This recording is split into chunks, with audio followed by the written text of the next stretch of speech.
ഒരു സ്ത്രീ തന്റെ 2 പെൺമക്കളെ ഉപേക്ഷിക്കാൻ തീരുമാനിച്ചു. പോകുന്നതിനു മുമ്പ് അവൾ തന്റെ പെൺമക്കൾക്ക് ഒരു പിഗ്ഗി ബാങ്ക് നൽകി. പിഗ്ഗി ബാങ്കിൽ നാണയങ്ങൾ നിറയുമ്പോൾ ഞാൻ അവരെ എടുക്കാൻ തിരിച്ചുവരുമെന്ന് പറഞ്ഞു. പിറ്റേന്ന് അതിരാവിലെ അവർ ഉണർന്നപ്പോൾ അവരുടെ അമ്മ ഇതിനകം പോയിരുന്നു. അവർ ഒരു മണ്ണിനടിയിലേക്ക് പോയി. അമ്മ ബസ്സിൽ കയറുന്നത് കണ്ടു. ഒരുപക്ഷേ അത് വളരെ ദൂരെയായിരിക്കാം, അല്ലെങ്കിൽ അവരുടെ അമ്മ കേട്ടില്ലെന്ന് നടിച്ചിരിക്കാം. ബസ് പോകുന്നതുവരെ അവരുടെ അമ്മ അവരെ തിരിഞ്ഞു നോക്കിയില്ല. അവരുടെ അമ്മ എല്ലാ ദിവസവും രാവിലെ 2 സഹോദരിമാരെയും വീട്ടുജോലികൾ ചെയ്യിച്ചു. അമ്മായി അവിവാഹിതയായിരുന്നു, ജോലിയൊന്നുമില്ലായിരുന്നു. അതിനാൽ എല്ലാ ഭക്ഷണത്തിനും അവർ 3 പേർക്കും ഒരു പാത്രം സൂപ്പും കുറച്ച് പാൻകേക്കുകളും മാത്രമേ ഉണ്ടായിരുന്നുള്ളൂ.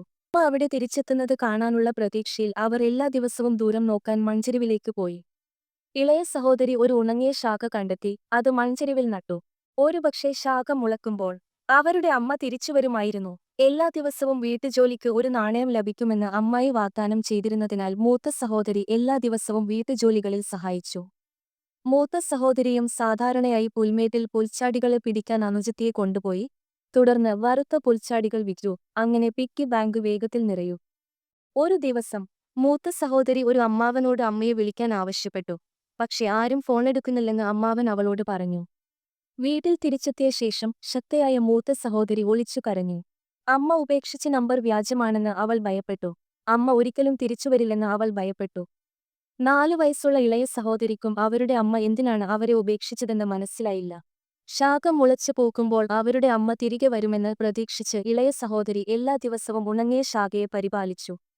ഒടുവിൽ പന്നി ബാങ്ക് നിറഞ്ഞു. 2 സഹോദരിമാരും പിഗ്ഗി ബാങ്ക് പിടിച്ച് ബസ് സ്റ്റോപ്പിൽ കാത്തുനിന്നു.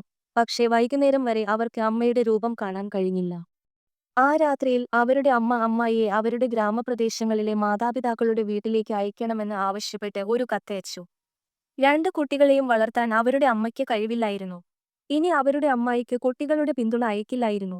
എന്നാൽ ഇത് കേട്ട അവരുടെ മുത്തച്ഛൻ ദേഷ്യത്തോടെ നിലവിളിച്ചു. 2 സഹോദരിമാരും കത്തിപോലെ ആ വാക്കുകൾ ശ്രദ്ധിച്ചു. ഈ സമയത്ത് അവരുടെ മുത്തശ്ശി പ്രത്യക്ഷപ്പെട്ട് അവരെ വീട്ടിലേക്ക് കൊണ്ടുപോയി. അങ്ങനെ 2 സഹോദരിമാരും മുത്തശ്ശിയോടൊപ്പമാണ് താമസിച്ചിരുന്നത്. കാലം കടന്നുപോകുമ്പോൾ അവരുടെ അമ്മ തിരിച്ചുവരുമോ? ഈ ചോദ്യത്തിനുള്ള ഉത്തരം ആർക്കും അറിയില്ലായിരുന്നു. കൂട്ടാളികളില്ലാത്ത ആ കുട്ടികൾക്ക് അവരുടെ ബാല്യം ഒരു തരിശു കുന്നിൻ ചെരുവ് പോലെയായിരിക്കാം. അവരോടൊപ്പം വരുന്ന ആളുകൾ അവർ കുന്നിൻ ചെരുവിൽ നട്ടുപിടിപ്പിച്ച ഒരു മരം പോലെയാണ്.